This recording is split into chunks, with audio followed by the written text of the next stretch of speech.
하고 사람의 물질 대사에 관한 거고요. 물질 대사에 관한 겁니다. 생명 활동과 에너지. 생명을 활동을 하는 데 있어서 에너지가 꼭 필요하고요. 뭐 어른들이 항상 그래도 먹고 살려고 하는 거다 뭐 이러는데 먹어서 그 에너지를 만들어내야지 생명체가 살 수가 있겠죠. 그래서 모든 생물은 생명을 유지하기 위해 끊임없이 에너지가 필요한데 그 에너지를 만들어내는 과정이 뭐 크게 보면 이제 세포호흡이긴 하죠. 세포호흡. 근데 흡수하는 과정에서도 분해하는 그런 이화작용이 있어야 되고 뭐 광합성은 동화작용이고 그래서 그런 거를 이제 일단 구분을 하셔야 됩니다. 생명체 내에서 일어나는 화학 반응을 물질 대사라고 말하는 거야. 물질 대사는 대부분 효소가 관여를 합니다. 효소는 이제 단백질로 이루어져 있고요. 단백질의 이 특정 그 구조에 의해서 활성화 에너지를 낮추는 그런 역할을 하죠. 통합과학 할 때도 배우죠. 그 다음에 물질 대사의 종류는 물질을 합성하는 동화작용과 물질을 작은 애들로 분해하는 이화작용이 있는데 이게 아미노산을 붙여가지고 단백질을 만들 때 아미노산과 아미노산 사이에 펩타이드 결합이 생기거든요. 근데 이 결합에 원래 화학 에너지가 들어가 있는 거예요. 화학 에너지. 그래서 저런 거를 붙이려면은 에너지를 흡수하는 과정이 필요합니다. 그래서 작은 애를 큰 애로 만드는 거는 동화작용이고 동화작용이 되면 이렇게 되죠. 반응물보다 생성물의 에너지가 더 높아요. 그러니까 이 에너지 차이, 이 에너지 차이만큼의 에너지가 흡수가 됩니다. 동화작용이 일어나면 에너지 흡수, 흡열 반응이 일어나고, 자, 포도당은 탄소가 6개, 수소가 12개, 산소가 6개 결합되어 있는 그런 물질이거든요. 그런 거를 물과 이산화탄소인 작은 분자들로 분해하는 과정을 이화작용이라고 하고 분해하다 보면 어떻게 돼? 에너지가 방출돼요. 그러니까 반응물의 에너지가 생성물의 에너지보다 더 높아요. 그러면 요 나머지 에너지 차이만큼이 방출됩니다. 그리고 반응의 진행은 항상 그래프가 의미하는 바가 왼쪽에서 오른쪽으로 진행되는 거예요. 그러니까 밑에 있는 게 반응물이 아니고 왼쪽에 있는 게 반응물이야. 반응물, 생성물. 반응물, 생성물. 생성물의 에너지가 더 높아진 거지. 에너지가 높아진 거죠. 그러려면 흡열 반응이 일어나야 되고. 반응물, 생성물. 반응물이 생성물이 될 때 에너지가 낮아지니까 남는 에너지만큼이 방출이 되는 거죠. 그래서 이건 에너지가 방출되는 거고 이화작용은 이제 발열 반응이다라고도 하죠. 발열 반응이다라고도 합니다. 그래서 어느 게 동화작용이고 이화작용인지 확실하게 구분을 해주시고, 자, 세포호흡은 이제 뭐 이화작용에 해당하죠. 사실 이화작용에 해당하고, 자, 우리가 섭취한 음식물들이 화학 결합이 있는 거, 화학 결합. 화학 에너지 형태로 에너지가 저장되어 있어요. 근데 세포호흡 과정을 통해서 그 이화작용이죠. 이화작용이 일어나면서 에너지가 방출이 됩니다. 그거를 우리가 생명활동을 하면 이제 쓰는 거예요. 자, 세포호흡은 생명활동에 필요한 에너지를 얻는 과정. 에너지를 얻는 과정이다. 에너지를 얻는 과정이긴 한데 반응물이 생성물이 될 때 에너지가 방출되는 애를 얻는 거야. 그러니까 에너지를 얻으니까 뭔가 또 흡열 반응 같잖아, 왠지. 그러니까 영양소가 분해될 때는 발열 반응이에요. 근데 그 나오는 에너지를 우리가 얻어서 쓴다 이 소리지. 응? 그러니까 이화작용은 발열 반응입니다. 발열 반응. 헷갈리긴 한데 발열 반응이고 그 열 에너지 나오는 걸 우리가 쓴다고. 에너지 그래서 얻는다고. 세포업이 일어나는 장소는 세포 내에 미토콘드리아라는 거고 미토콘드리아는 동물이고 식물이고 다 있는 거죠. 세포들한테 다 있는 거고요. 일부 과정은 세포질에서도 진행된다라고 써있네. 세포질에서도 되나 보지? 그러긴 하나 보다. 근데 사실 미토콘드리아가 공생설이라고 하는 게 있어요. 세포 내 공생설.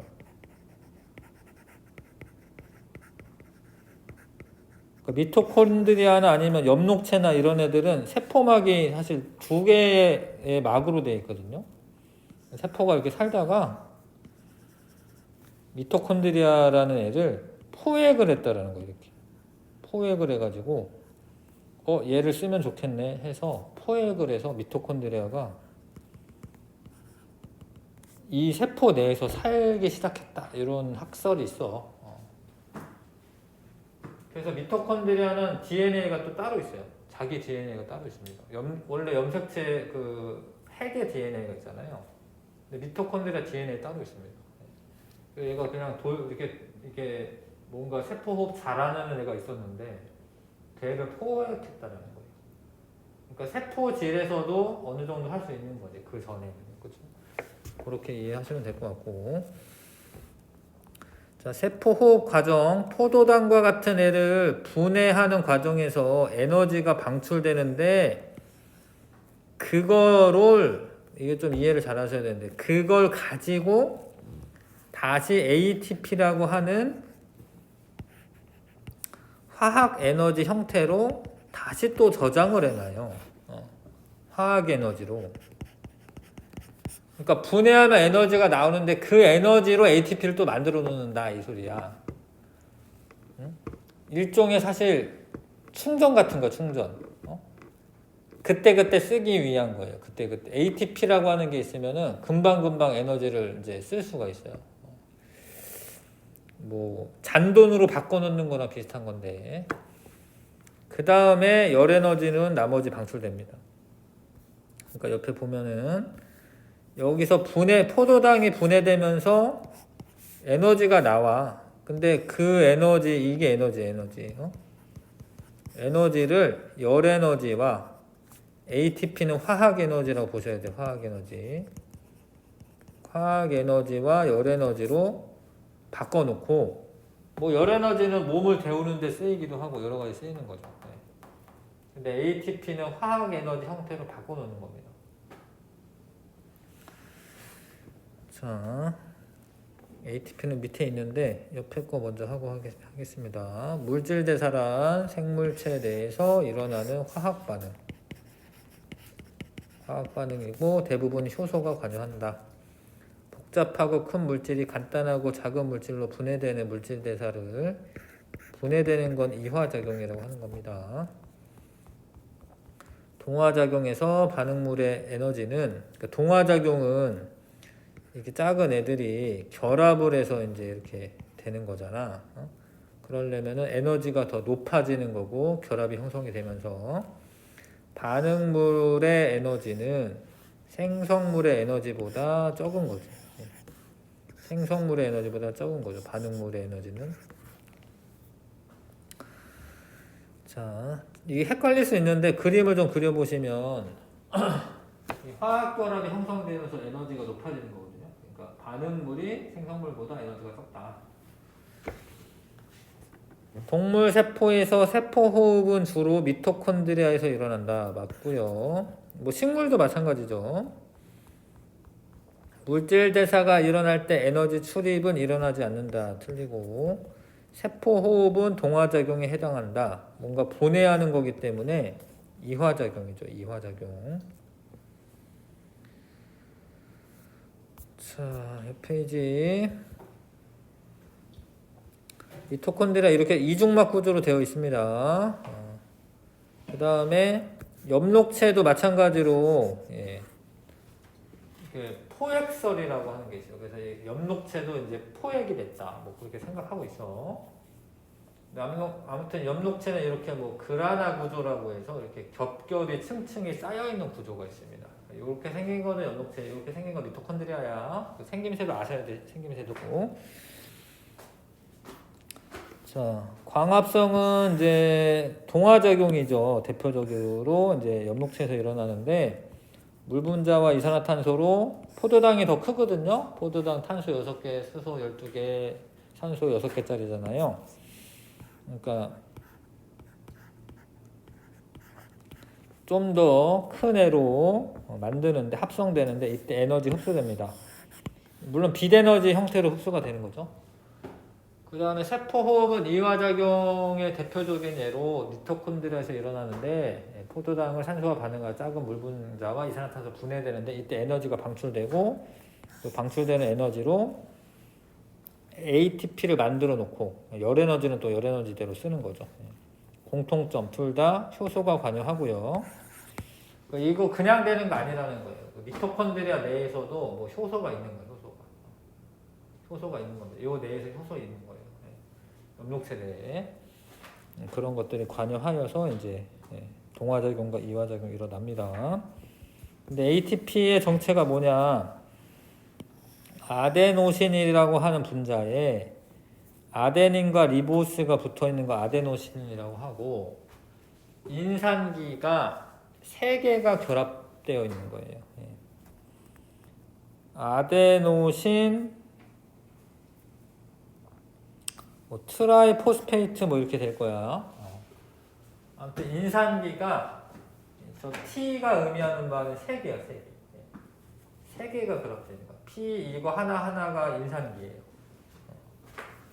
이게 인산기야, 인산기. 인산기는 뭐 사실 뭐 이런 식으로 생겼죠, 이런 식으로. 뭐 이런 식으로 생긴 거야, 사실. 이렇게 생긴 건데 아무튼 인산기가 3개가 결합되어 있습니다.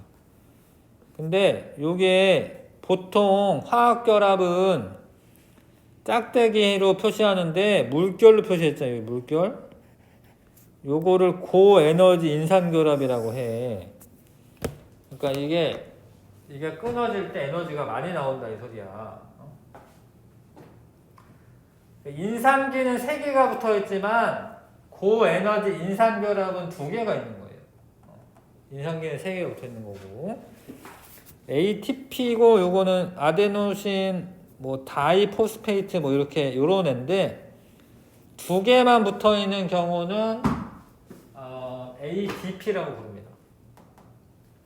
그러니까 이거를 에너지를 저장하는 건 ATP로 만드는 거야. 이게 호흡 과정이긴 해요. 그 다음에 이제 내가 막 근육을 움직여야 된다. 이러면 에너지가 필요하거든. 그럼 요거를 쓰는 거야. 만들어 놓은 애를. 만들어 놓은 애를 띡 끊어가지고 에너지 쓰는 거예요. 그 다음에 평상시에는 밥 먹고 이러면 다시 이거 저장해 놓고. 그 다음에 에너지 필요하면은 이제 ADP로 나눠지면서 그 무기인산이 하나 떨어졌죠? 그러면 에너지가 나오는 겁니다. 그래서 우리 몸에 이제 ATP가 에너지원으로 쓰인다 이거야.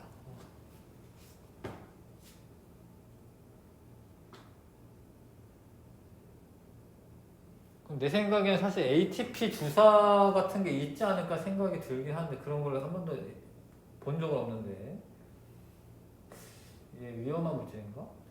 금방 끊어지나? 그러니까 사실 ATP가 필요한 거거든요. 힘이 필요할 때 ATP가 필요하기 때문에 ATP를 주사하면 에너지를 금방 얻지 않을까 그런 생각이 들던데 그런 걸 본 적은 없어요.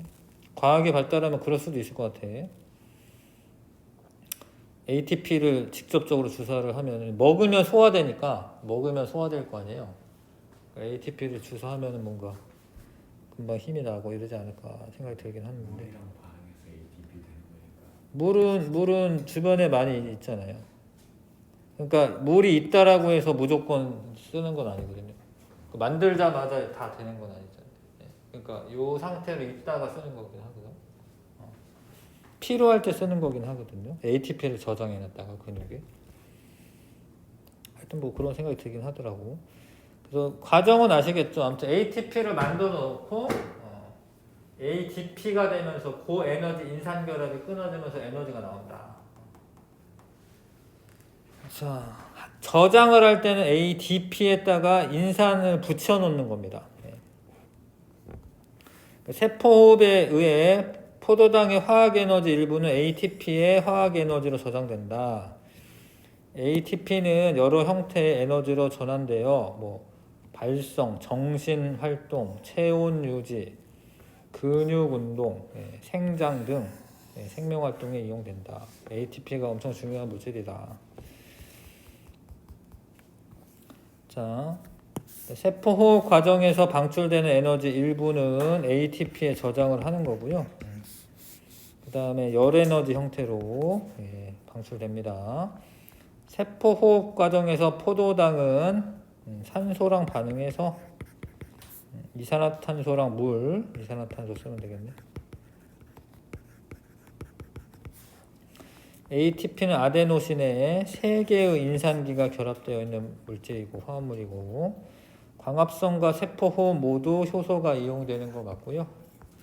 ATP의 고에너지 인산결합은 2개 있는 거예요. 이거 3개라고 생각하시면 안 되겠고 2개 있는 겁니다. 한 분자당 에너지 양은 ATP가 더 큰 거죠.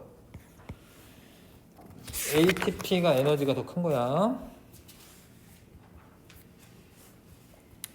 넘어가겠습니다. 자,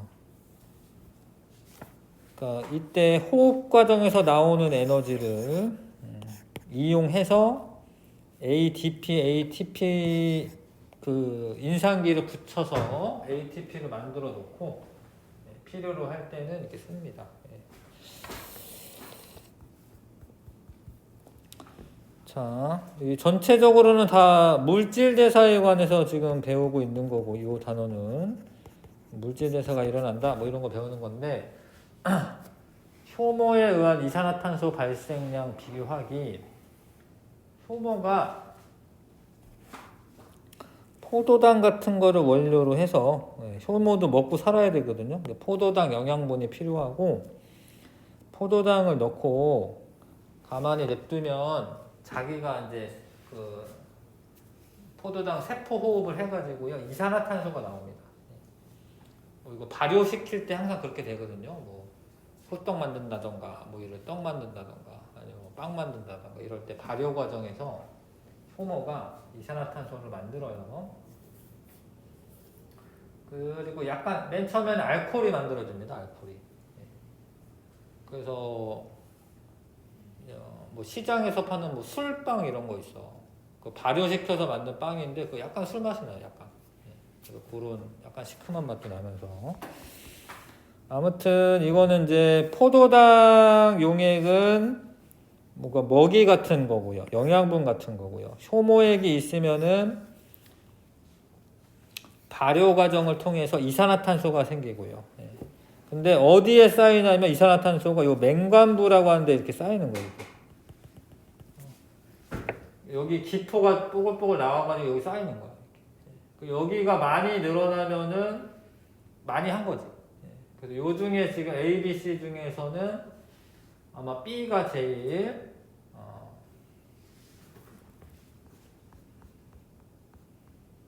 맹관부에 모이는 이산화탄소 부피가 클 거고요. 그렇게 됐네, 그렇죠? 12분 지나니까 B가 맹관부에 모이는 이산화탄소 부피가 제일 컸습니다, 그렇죠? 그 다음에 A는 증류소만 넣어줬기 때문에 효모가 없잖아요. 아니구나. 그렇죠?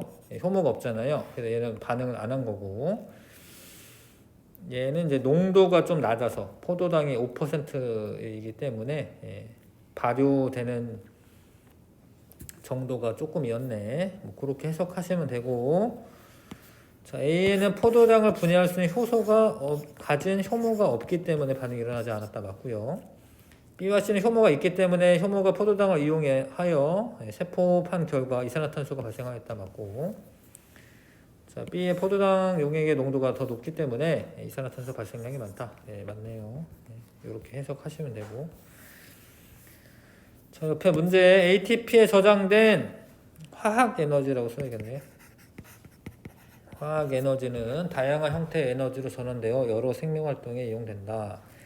ATP가 ADP랑 무기 인산으로 분해될 때 에너지가 방출되고요. 탐구 자료에서 효모의 세포 호흡으로 발생한 이산화탄소가 그 맹관부라고 하는 부분에 모이는 겁니다.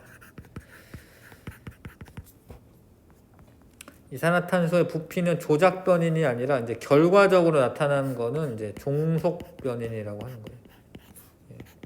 조작 변인은 뭐 지금 효모액의 유무라던가 아니면 이제 포도당의 농도 이런 거는 조작 변인이고 종속 변인은 발생한 이산화탄소 양이 되겠습니다. B와 C에서 포도당 용액의 농도가 높은 B에서가 포도당 용액의 농도가 낮은 C에서보다 발효관 내에 이산화탄소 총 발생량이 많다. 맞죠? 네, 이거는 표를 읽으시면 되고요. 잠깐만 쉬었다가 2.3점 테스트 할게요.